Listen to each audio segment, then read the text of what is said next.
I spent 26 years sleeping next to a stranger. I thought I knew my wife better than anyone on this earth. I knew how she took her coffee. I knew which side of the bed she preferred. I knew the sound of her laugh, the rhythm of her breathing at night, the way she hummed old songs when she thought no one was listening. I thought I knew everything about the woman I married. Then one night, a security camera showed me the truth, and what I learned nearly destroyed me. But what I did next, that destroyed her instead. My name is Blake Watson. I'm 54 years old and I work as a project manager at a regional construction company in Ohio. Nothing fancy. I oversee budgets, timelines, crews. I make sure buildings go up straight and projects come in somewhere close to budget. It's honest work. The kind of work where you can look at something when it's finished and say, I helped build that. I married Josie when I was 28. She was 26, beautiful, full of life. We had our son Ian a few years later. For most of our marriage, I thought we had something solid, not the passionate, movie romance kind of love. We weren't running through airports or slow dancing in the rain, but it was stable, comfortable, safe, or so I believed. Ian moved out 2 years ago.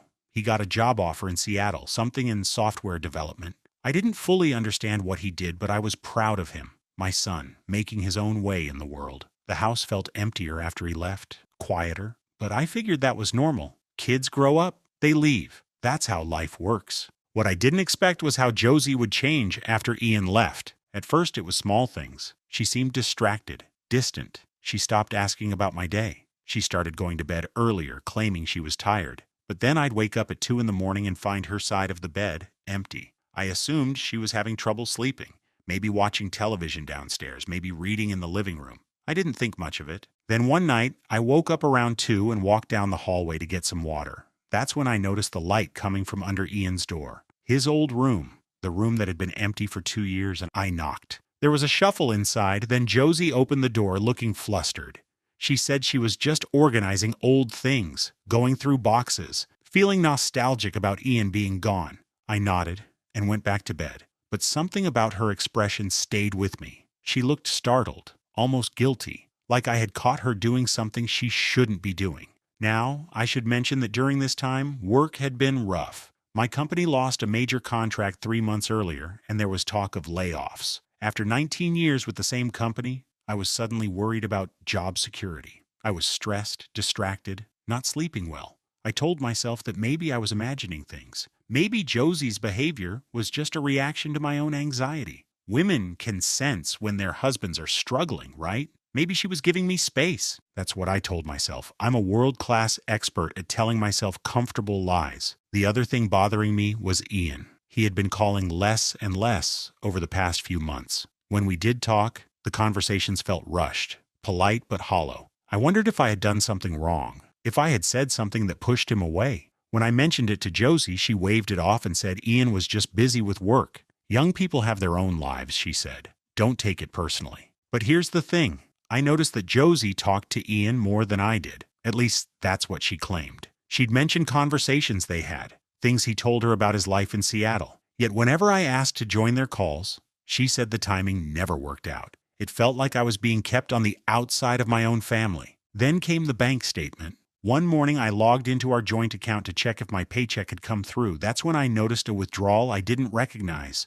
$3,400 gone. No explanation. When I asked Josie about it at dinner, she barely looked up from her plate. She said it was for household expenses. I asked what kind of household expenses cost $3,400. The fridge was working fine. The roof wasn't leaking. We hadn't bought any furniture. She got defensive, told me not to micromanage her, said she had always handled the money, and I should focus on keeping my job instead of questioning every little purchase. That stung. 19 years at the same company, and she made it sound like I was some irresponsible kid who couldn't be trusted with adult decisions. I backed off. I'm not a confrontational man. Never have been. My fishing buddy once told me the secret to a happy marriage is knowing when to ask questions and when to pretend you're deaf. I had spent 26 years being deaf, maybe too deaf. But that night, a seed of doubt planted itself in my mind, and once doubt takes root, it doesn't stop growing. That night, I pretended to fall asleep. I lay there in the dark, eyes closed, breathing steady, waiting. And just like clockwork, at exactly 1:47 a.m., I heard our bedroom door creak open. Soft footsteps moved down the hallway toward Ian's room. I listened to the door close, heard the faint click of a lock, and I decided right then that I was done pretending. Before we continue, if you're enjoying this story, please subscribe and tell me in the comments where you're watching from and what time is it there. I see everything. Thank you so much for your support. Now, where was I? Right, the moment I decided to stop being deaf. The next morning, I woke up before Josie. While she was still sleeping, I went downstairs and pulled out our file cabinet. We kept all our financial documents in there. Tax returns, insurance papers, bank statements. Josie usually handled the bills, but everything was technically accessible to both of us. I had just never bothered to look. That was about to change. I started going through bank statements from the past 6 months. What I found made my stomach drop. There were withdrawals I had never noticed. $2,000 here, $1,800 there, $4,500 last month. Small enough individually that they didn't trigger any alerts, but when I added them up, the total was staggering. Over $28,000 had left our account in the past year alone. $28,000 I couldn't account for. That wasn't household expenses. That was nearly a full year of what Ian's college tuition used to cost. I tried to bring it up casually at dinner that evening. I mentioned that we should probably sit down and review our finances. Maybe start thinking seriously about retirement planning. We weren't getting any younger after all. Josie shut me down immediately. She said she handled the money, always had, and I should focus on keeping my job. There was that phrase again, keeping my job. Like I was one bad day away from unemployment. Like my 19 years of reliable work meant nothing. I let it go. But I didn't forget. A few days later, something else happened. Josie's sister Pauline called the house. I happened to answer. Pauline sounded surprised to hear my voice, almost startled. She said she was looking for Josie. Nothing important, just wanted to chat. But there was something in her tone, a nervousness I couldn't place. Maybe guilt. When I told Josie that Pauline had called, she grabbed the phone and went outside to talk privately. They spoke for 45 minutes. When Josie came back inside, I asked what that was about. She shrugged and said it was nothing important, just sister stuff. 45 minutes of nothing important. Sure, by now I had been paying close attention to Josie's nightly routine. Every single night she waited until she thought I was asleep, then slipped out of bed and went to Ian's room. She stayed there for at least an hour, sometimes longer, always with the door locked, always in the middle of the night. Why that room? Why at 2 in the morning? If she wanted privacy, we had a whole house. She could use the living room, the basement, the garage. But she always went to Ian's old room, like she was hiding something there. I started feeling like a stranger in my own house. The woman I married, the woman who used to leave little love notes in my lunchbox, who used to laugh at my terrible jokes, who used to look at me like I was her best friend, now looked at me like I was an obstacle, something in her way. You know, when we first got married, Josie couldn't keep a secret to save her life. She accidentally told me about my own surprise 30th birthday party 3 days early because she got too excited about the cake flavor, couldn't contain herself. Now suddenly she had the discretion of a CIA operative. Funny how people change. Around this time, work pressure intensified. My boss pulled me aside one afternoon and told me the company might have to let some people go. Budget cuts, lost contracts, the usual corporate tragedy. He said my name wasn't on the list yet, but there were no guarantees. I drove home that day feeling the weight of everything pressing down on me. Potential job loss, a son who barely called, a wife who seemed to be living a double life. I remember sitting in my truck in the driveway for 10 minutes, just staring at the house, wondering when everything had gone so wrong. That night, I lay awake for hours. Josie was breathing steadily beside me, and I found myself studying her face in the darkness, wondering if she was even the same person I had married. I remembered our wedding day, how she looked at me like I was her whole world. Now I couldn't remember the last time she had really looked at me at all. The next morning, I made a decision. I was going to install a camera in Ian's room. I know how that sounds. Paranoid, suspicious, maybe even a little crazy. If Josie found out, she would be furious. She'd accuse me of not trusting her, of spying on her, of violating her privacy. But I needed to know the truth. Whatever she was hiding in that room, it was destroying us. And I was done being the last one to know what was happening in my own marriage. I took a day off work, told my boss I had a dentist appointment. Instead, I drove to an electronics store 2 towns over. I didn't want anyone I knew seeing me buy surveillance equipment. small town, big mouths. The last thing I needed was some neighbor mentioning to Josie that they saw me shopping for spy cameras. The store had more options than I expected. Cameras disguised as smoke detectors, cameras hidden in picture frames, cameras that looked like phone chargers. I went with the phone charger model. Small, inconspicuous, wireless. It connected to an app on my phone so I could watch the footage from anywhere. Setting it up was another matter entirely. I'll be honest, I'm not exactly tech savvy. My generation learned to fix cars, not troubleshoot Wi-Fi passwords. I spent 45 minutes on the phone with customer support trying to get the camera connected to our home network. The young woman on the other end was patient enough to earn some kind of medal. She walked me through every step, never once making me feel stupid, even when I asked what syncing to the cloud meant. I'm pretty sure she told all her coworkers about the confused older gentleman who didn't understand basic technology. Probably got a good laugh out of it.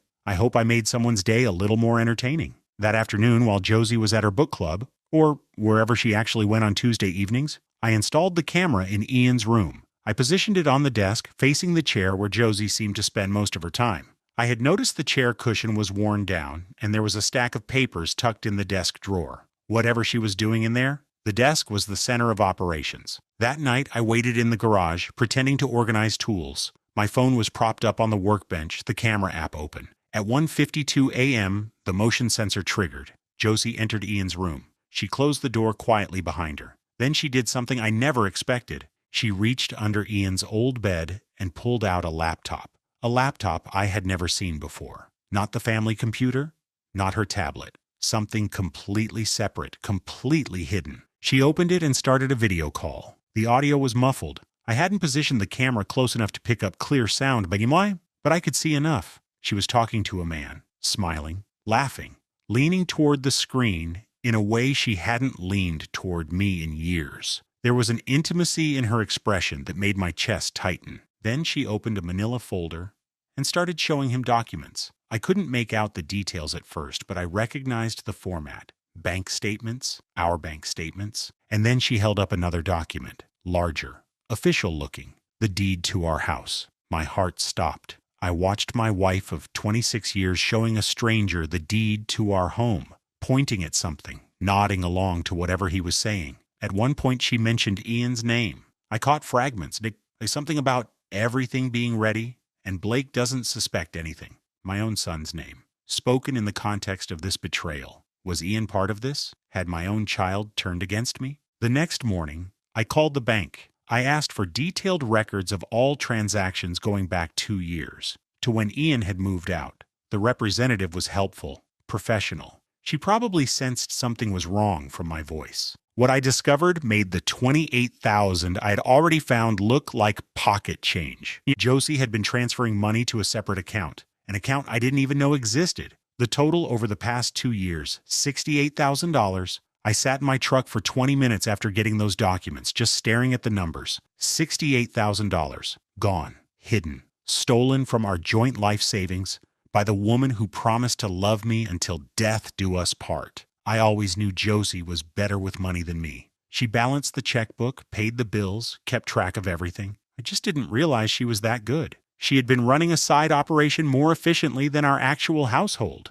That afternoon, I drove across town to see an old friend from college, Leonard Briggs. We had been roommates freshman year, stayed in touch over the decades. Leonard became a family attorney. Not glamorous work, but solid, respectable. The kind of guy you want on your side when things go wrong. I sat in his office and told him everything. The nightly visits to Ian's room, the hidden laptop, the video calls with a strange man, the $68,000. The deed to our house. Leonard's face grew more serious with every detail. When I finished, he leaned back in his chair and let out a long breath. He told me it sounded like Josie was preparing for divorce, transferring assets, hiding money, building a case. And in our state, if she filed first and had all her documentation ready, I could lose everything.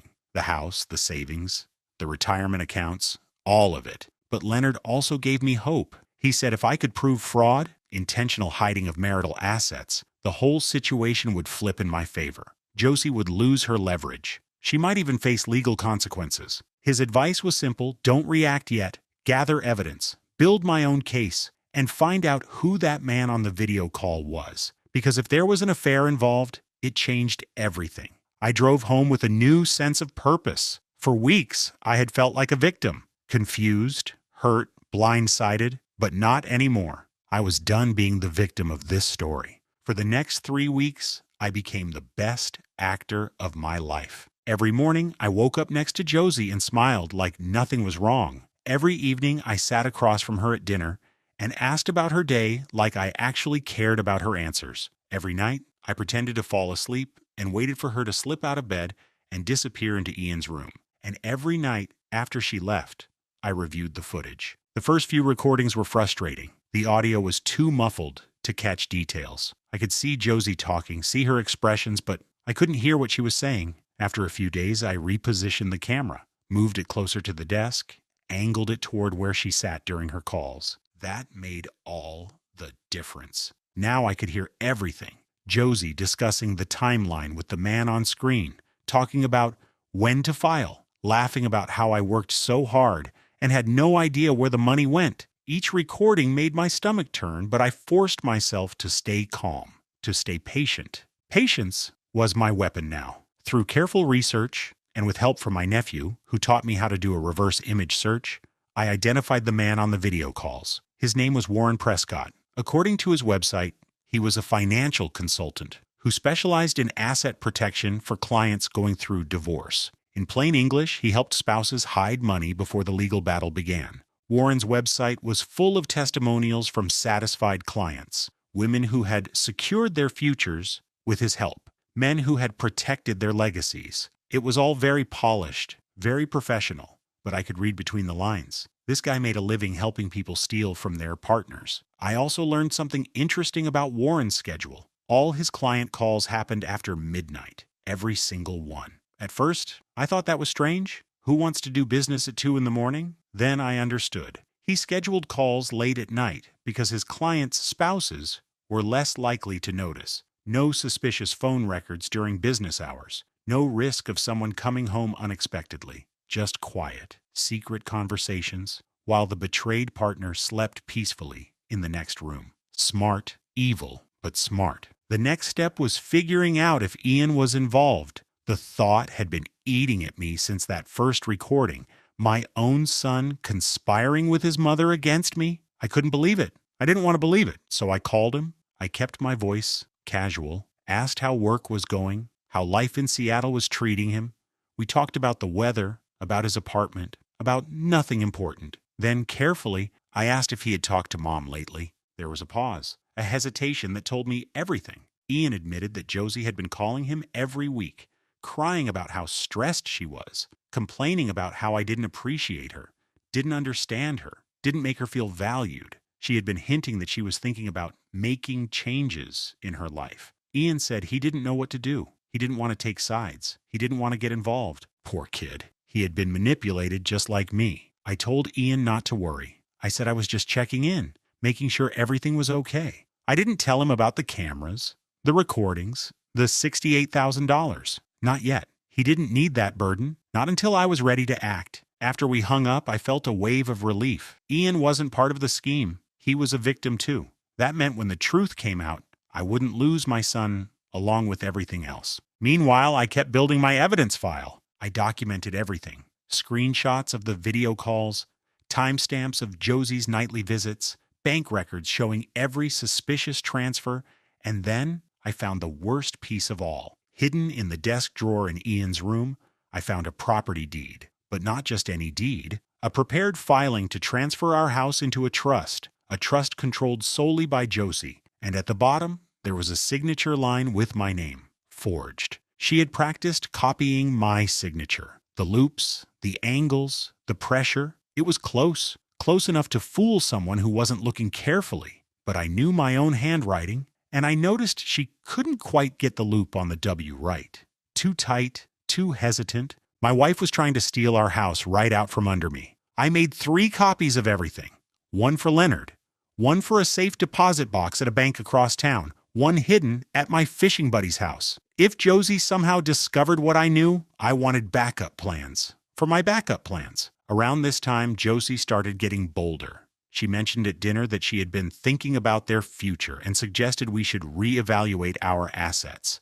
Maybe consider selling the house and downsizing, she said. Moving somewhere smaller, simpler. I nodded along, pretended to consider it. Said maybe she had a point. Inside, I was burning. She was setting the stage for her grand exit, and she thought I was too stupid to notice. Warren Prescott's website described him as dedicated to protecting his clients' futures. I thought that was a nice way of saying he helped people steal from their spouses. I wondered if he put that on his business cards. Warren Prescott, professional homewrecker and math enthusiast. Then Leonard called with two important pieces of news. First, Warren Prescott had a history. 3 of his previous clients had been investigated for fraud. One was currently facing criminal charges for attempting to hide assets during divorce proceedings. Warren himself had narrowly avoided losing his license twice. This wasn't just aggressive financial planning. This was organized, intentional fraud. Second, Leonard had connected me with a forensic accountant, a specialist who traced hidden money for a living. Within a week, she had mapped every dollar Josie had moved, every transfer, every account, every attempt to obscure the trail. The paper trail was airtight. My grandfather used to tell me, son, if something feels wrong, it probably is. Trust your gut. My gut had been screaming at me for months. I just didn't want to listen. I was too busy being deaf, but not anymore. Leonard prepared a motion to freeze all our joint assets. It was ready to file the moment I gave the word. The forensic accountant's report was complete. The evidence was overwhelming. Now I just needed the right moment. I called Ian and asked if he could fly home for a surprise visit. I said it had been too long since we had all been together as a family. A nice dinner, quality time. Josie would love it. Ian agreed immediately. He missed home, he said. Missed his dad. I set the date for Friday evening. Josie was thrilled when I told her Ian was coming. She started planning the menu, talking about how nice it would be to have the family together again. She had no idea that this dinner would be the last meal we ever shared as husband and wife. She thought it was going to be a nice evening. She had no idea what was coming. Friday evening arrived faster than I expected. I spent the morning preparing Josie's favorite meal: roast chicken with rosemary potatoes, green beans with almonds, fresh bread from the bakery downtown. I wanted everything to look perfect, normal, like any other family dinner. Ian's flight landed at 2 in the afternoon. I picked him up from the airport myself, told Josie I had some errands to run anyway. In the car, Ian and I talked about his job, his apartment, his life in Seattle. He seemed happy, relaxed. He had no idea what was about to happen. I almost felt guilty for what I was about to put him through, almost. When we walked through the front door, Josie's face lit up.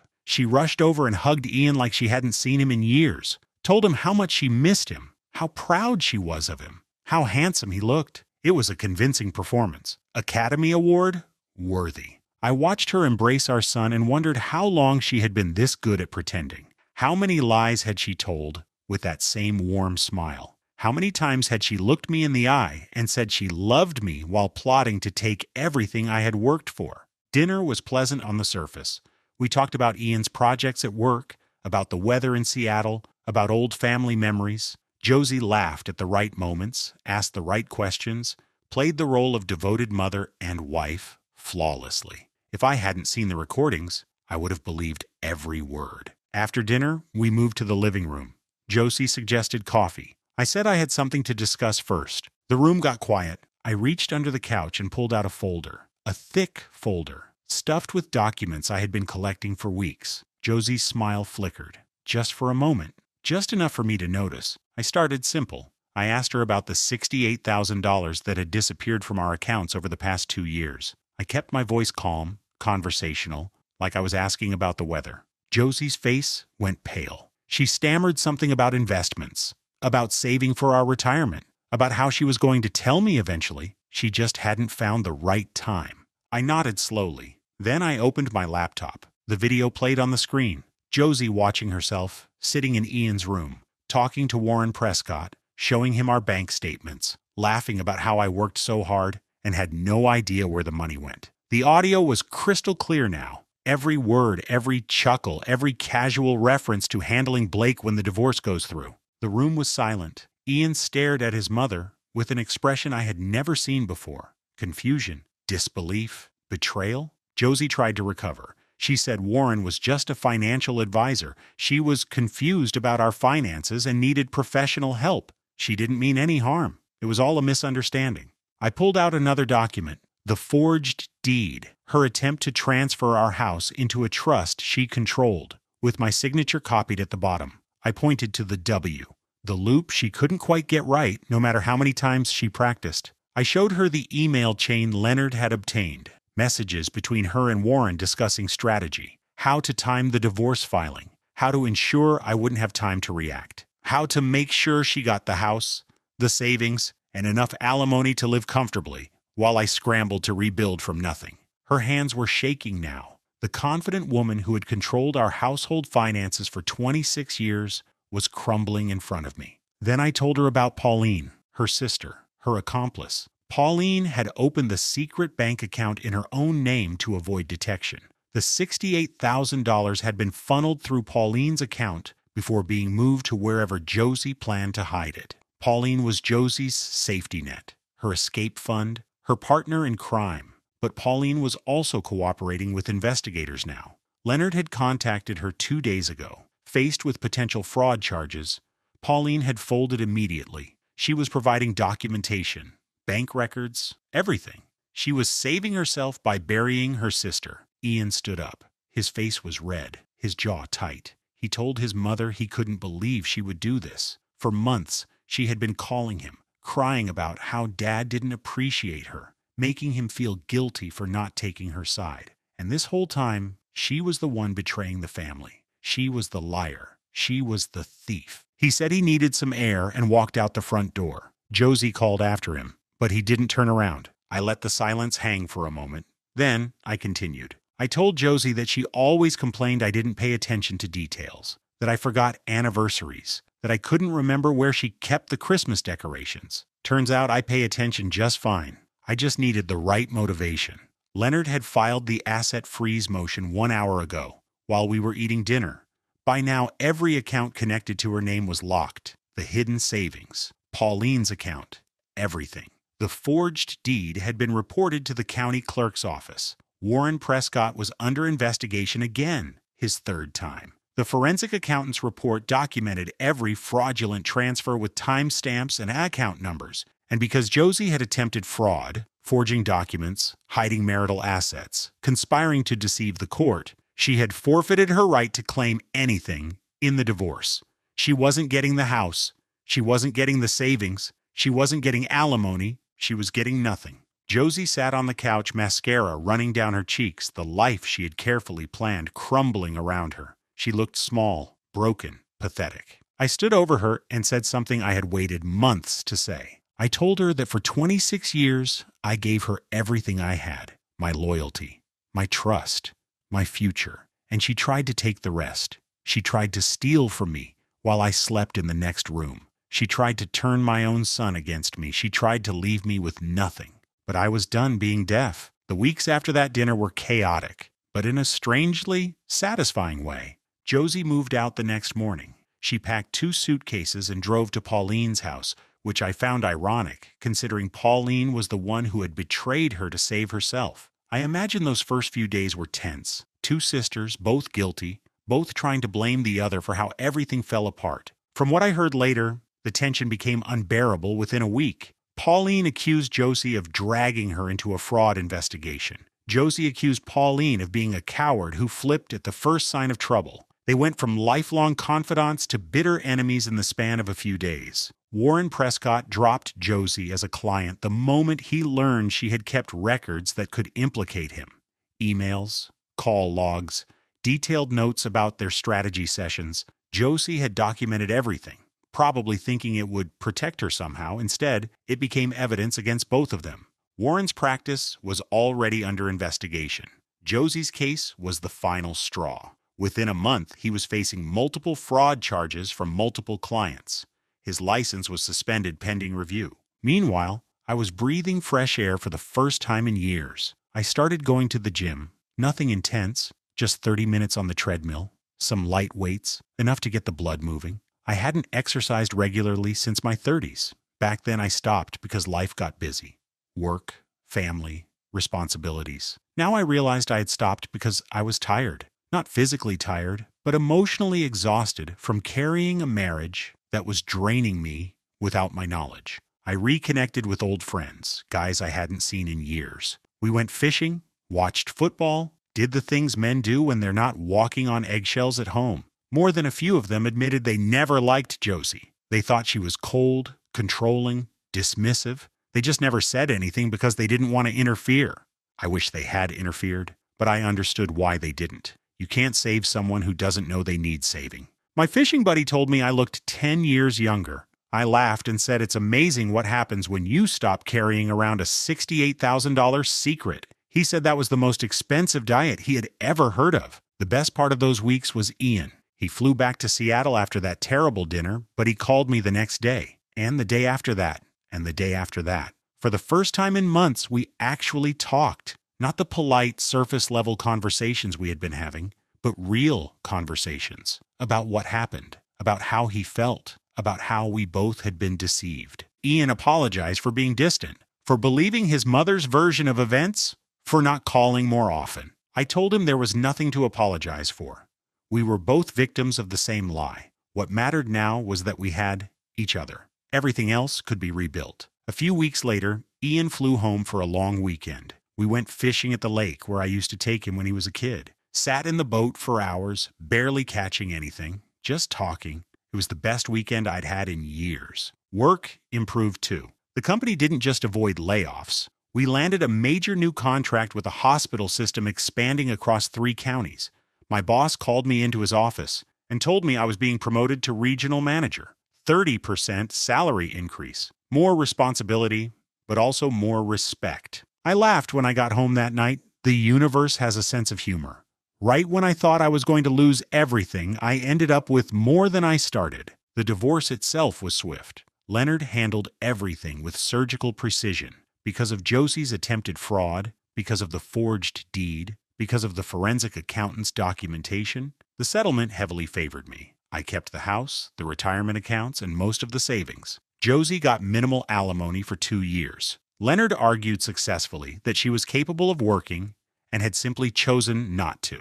She was so busy planning her escape that she never considered she might have to support herself. A few weeks after the divorce was finalized, I received a letter, 4 pages, handwritten, from Josie. She apologized for everything, said she had been confused, unhappy, lost. She asked if there was any chance we could talk about the future, maybe start over, maybe try again. I sat in my truck and read the whole thing. Then I sat there for a long time staring at the words. After 26 years of marriage and 2 years of stealing from me, she couldn't summarize her apology in under 2,000 words. Some things never change. I folded the letter, put it in the glove compartment, and drove to meet Ian for dinner. That night, I sat on my back porch with a cold drink, watching the sunset.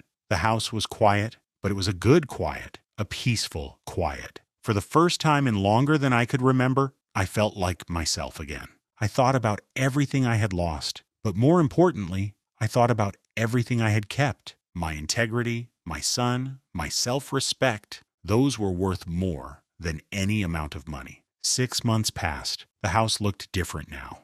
Better. I finally remodeled the kitchen, something Josie had talked about for years but never actually did. New cabinets, new countertops, better lighting. It felt like my space now, not our space, mine. I took up woodworking, built a coffee table from scratch, then a bookshelf, then a set of chairs for the back porch. There's something satisfying about creating things with your hands, about starting with raw materials and ending with something useful, something real. Ian visited every month now, sometimes for a weekend, sometimes longer. We developed the kind of relationship I always wanted. Honest, open, without secrets. He told me about his life in Seattle, about the woman he was dating, about his hopes for the future. And I listened, really listened. Not the distracted half attention I used to give, but genuine presence. My grandfather was right. The best things in life aren't things at all. Word spread around town about what Josie had done. Small community, big gossip network.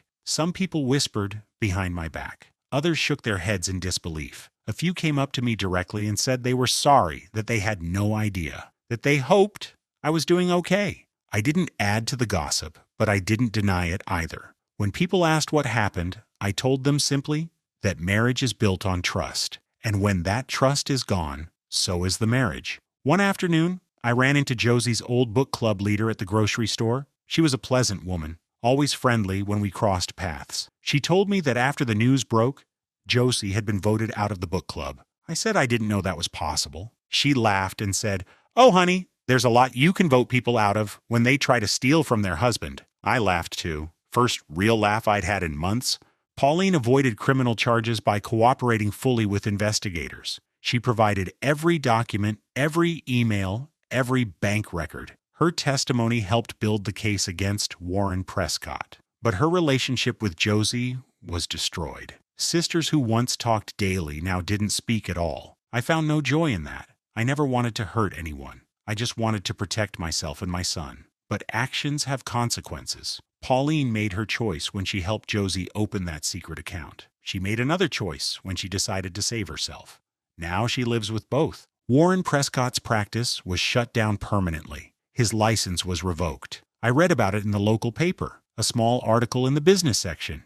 Easy to miss if you weren't looking for it. He was facing civil suits from multiple former clients. His career was over. I felt nothing when I read that. Not satisfaction, not revenge, just quiet acknowledgement. The system worked. The truth came out. Justice, slow and imperfect, eventually arrived. Looking back, I spent years being the nice guy who didn't ask questions. I thought keeping the peace was the same as keeping a marriage. I thought that if I just worked hard enough, stayed loyal enough, loved deeply enough, everything would work out. But silence isn't loyalty, and trust has to be earned, not assumed. These days, I review every bank statement personally, not because I don't trust anyone, but because I respect myself enough to stay informed. I pay attention to the details now, the small withdrawals, the unexplained expenses, the patterns that don't quite add up. My grandfather had another saying. He used to tell me, "A good woman is worth more than gold. A bad one costs about $68,000.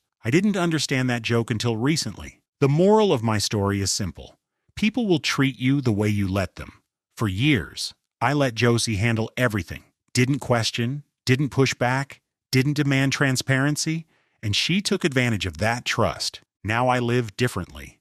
Eyes open. Voice loud enough to matter. Not angry, not bitter, just aware. I put down my drink and look at the stars. The night is quiet. The house is peaceful. Somewhere in Seattle, my son is building his own life, and he knows his father is just a phone call away. I'm not the man I was a year ago. That man was asleep, deaf, blind to what was happening in his own home. This man knows better. Sometimes the person sleeping next to you is a stranger, and sometimes being alone is the first step to finding yourself. I was betrayed by the woman I loved for 26 years. I was lied to, manipulated, nearly robbed of everything I had worked for. I spent months feeling like a fool, wondering how I missed the signs, questioning my own judgment. Today I'm stronger than I've ever been, smarter, more aware. I have a better relationship with my son than I ever had during my marriage. I have work that fulfills me. I have friends who actually care about me. I have peace.